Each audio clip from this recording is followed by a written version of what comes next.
Hi, everybody. Welcome to EduMatch. Thank you so much for joining us. So, tonight we get to talk with Kim Clark Lane, one of my good friends who is a contributing author to EduSnap 17, the EduMatch Snapshot in Education 2017, a compilation of 34 chapters of what education looked like from both educators and students this year. It's going to be dropping at the end of the month. So, Kim wrote a fantastic chapter about girls coding called Where My Girls At. So welcome, Kim. Great to have you. Hi everyone. I'm so excited to be here. This is awesome. I'm so excited for the book to come out. Like it's anticipation is like really gearing up. I'm like, oh my goodness. So I'm excited.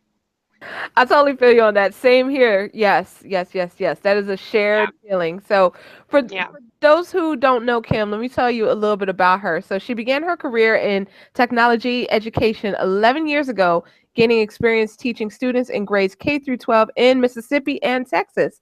In the latter part of her years in education, she also served as a campus technology coordinator.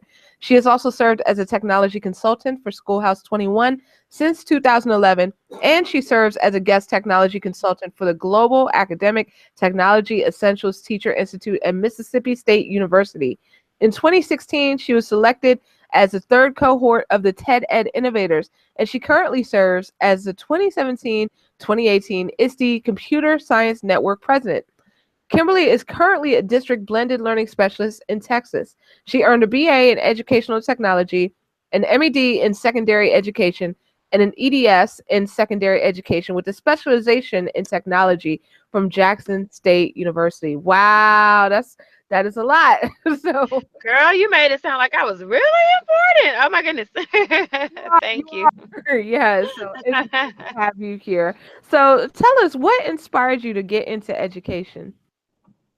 Oh my goodness. Since I've been a little girl, I've always wanted to be a teacher. Matter of fact, a technology teacher. So, I mean, I guess probably like kindergarten. I just remember being a little girl wanting to be in education, wanting to be a teacher, wanting to teach others about technology and things I knew. So, I mean, just whenever I started. So I think the majority of the time it was my teachers that kind of inspired me to get into it because, of course, when you're young and you get into school, if you admire your teachers, you want to be like them. So I think that's basically kind of where I started. Absolutely. And piggybacking off of that, I got to give a shout out to Mrs. Brooks from first grade, my favorite. Ah, Yes. Absolutely. So cool. All right. So you are super connected. You at ISTA you did EdSec Women. You put that you were you're highly connected, very very connected. So tell us about your own journey in connecting with other educators and what have you learned along the way? oh my goodness, just connecting with other educators is really like if you're at a grocery store. If you have something on that's cool, that represents teachers or represents education, of course they're gonna kind of like stop you. When I'm at conferences, on social media has been my biggest connection networking platform is social media, Twitter, Facebook, Instagram. Oh my goodness, just wherever I am. I mean, my husband always says like when I go into the bathroom, I come out like with five friends. So the majority of the time, like somebody is an educator, somebody knows somebody. So I always look at like the 6 degrees of separation as well. So I mean, it's just wherever I am, I try to connect, especially with the educators, because you just think about it, everything in the world that you do, someone taught you. So I just really try to connect wherever I am. And then social media. Just social media is a huge connection. Absolutely. And I love what you said that no matter what you've learned, somebody has taught you. So that is Mhm. so true. So how did you become interested in your chapter topic on coding? Like how did you become interested? Let's take it way back to how did you become interested in coding in the first place? Well, so just from I think from even just looking at pagers and the computer and how it works. I always wanted to know, like, who created this, like who's the inventor of this. So my mom just was really a huge advocate for whatever I wanted to do, I could do it. So she allowed me to just start it, basically looking at other educators that were older than me, and looking in magazines and looking in books. And I just realized that coding was important. That's how the computers are made. Computers are dumb. Somebody has to tell it what to do. I need some type of instruction on doing that. So just in my years of learning about just ed tech, I knew there was another side to it. I had a professor to say basically, no, I don't think that's for you. I don't think that's for girls. So I wanted to prove her wrong. I kind of, it didn't fall into my lap or anything like that. I've always had a love for anything techie. So that's kind of how I got started with it. But I think coding has blown up. I mean, when I was an undergrad taking computer classes, it was always all boys. And I always sat around and wondered, like, why are there just like all boys in this classroom? Well, little did I know, that was the reason, because there's just a lack of us that are there, and just the interests that are there. So I kind of just want us to do it always. Absolutely, absolutely. So that is just phenomenal, that push that you're making. So let me ask you this. In your chapter that you wrote, what can people expect to read? What are some ways that you can get girls involved in computer science? Not just girls, everybody. Also minorities. There's a huge lack of African Americans and Latino girls that are in computer science. Also, how it got started. A lot of times people don't know that it got started by in the early 1800s by Ada Lovelace. And so that's a huge thing that people don't know about. Just a couple of ways, and how Hidden Figures came about. Just kind of a backstory, take you back, and then, okay, well, now we're in 2017. What can we do? It's about to be 2018. But what can we do to get girls involved, and just some strategies and just ways that you can do it. Yeah, so you talked a little bit about the history just now, just like from where it started to where it is now. Um, so how do you think we can I'm sorry, let me bring it back for a second. So I know in your book or in the chapter you were writing about like how computer science was predominantly female at one point in time. And many of us have seen the movie Hidden Figures, so we see that like in NASA with Katherine Johnson and with all of the women who are involved in that. So, but now I know that you wrote in your chapter that there was a statistic 0.4% of girls pick computer science majors. Is that what you said? So Yeah. how, Yeah. yes. So how can we increase the number of girls in computer science? Stop the stereotypes that girls can't do it. I think it starts when they're in kindergarten. Girls and boys, they love it. It's really not an issue on the gender. Then we get to middle school, it's like, I don't want to do this, even though they have the interest in it.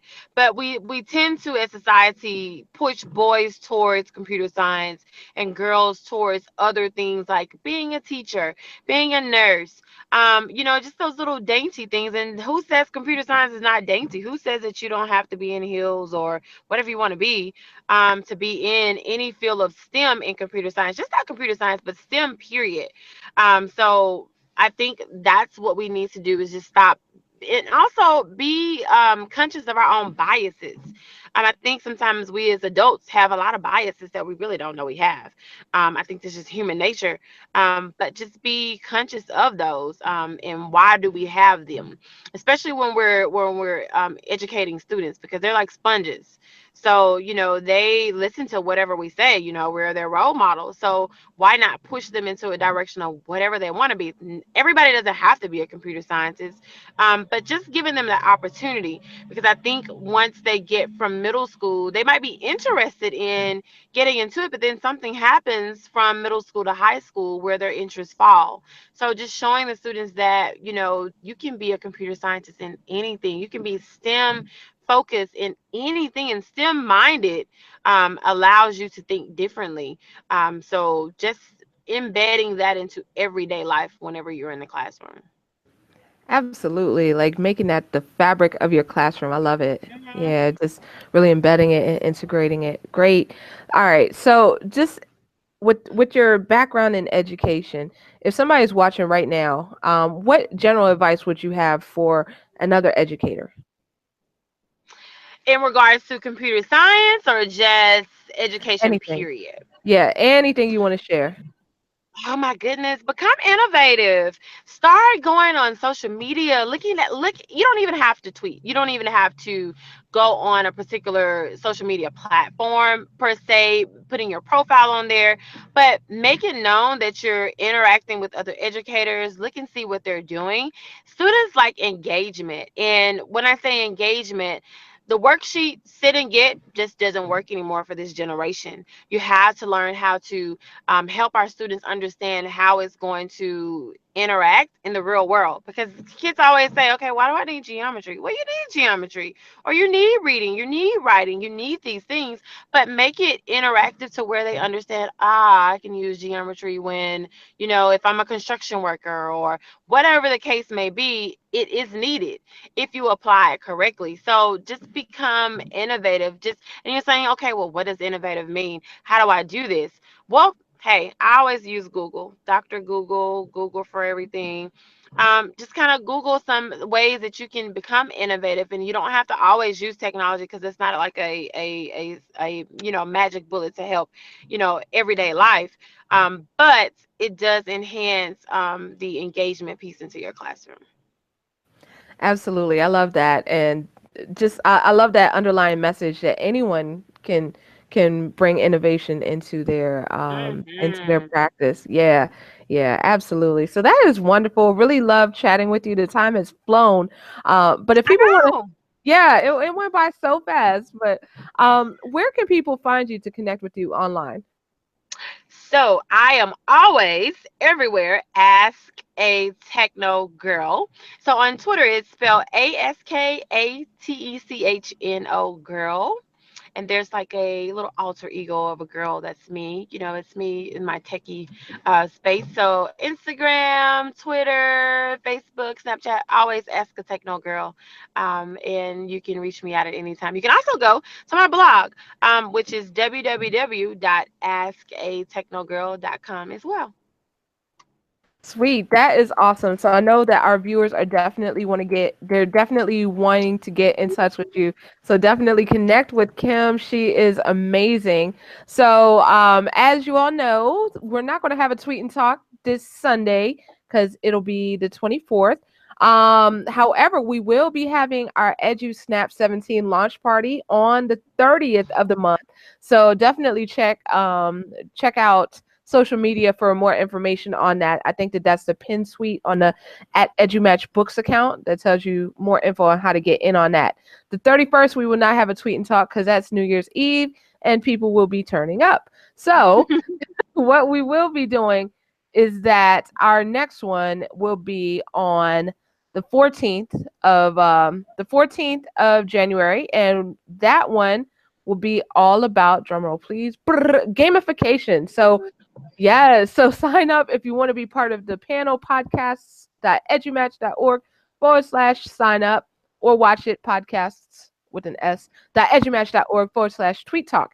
And then at 7 p.m., then we are going to have a special episode with Terrence White. So definitely check that out, everyone. So thank you so much for tuning in. This will be available as a podcast on iTunes, Stitcher, Google Play, everywhere you get your podcasts, as well as on YouTube. It'll be edited and we'll put some nice like bumper music on it. So everyone have a fantastic evening and happy holidays. Bye, everyone. See you Bye later. everybody.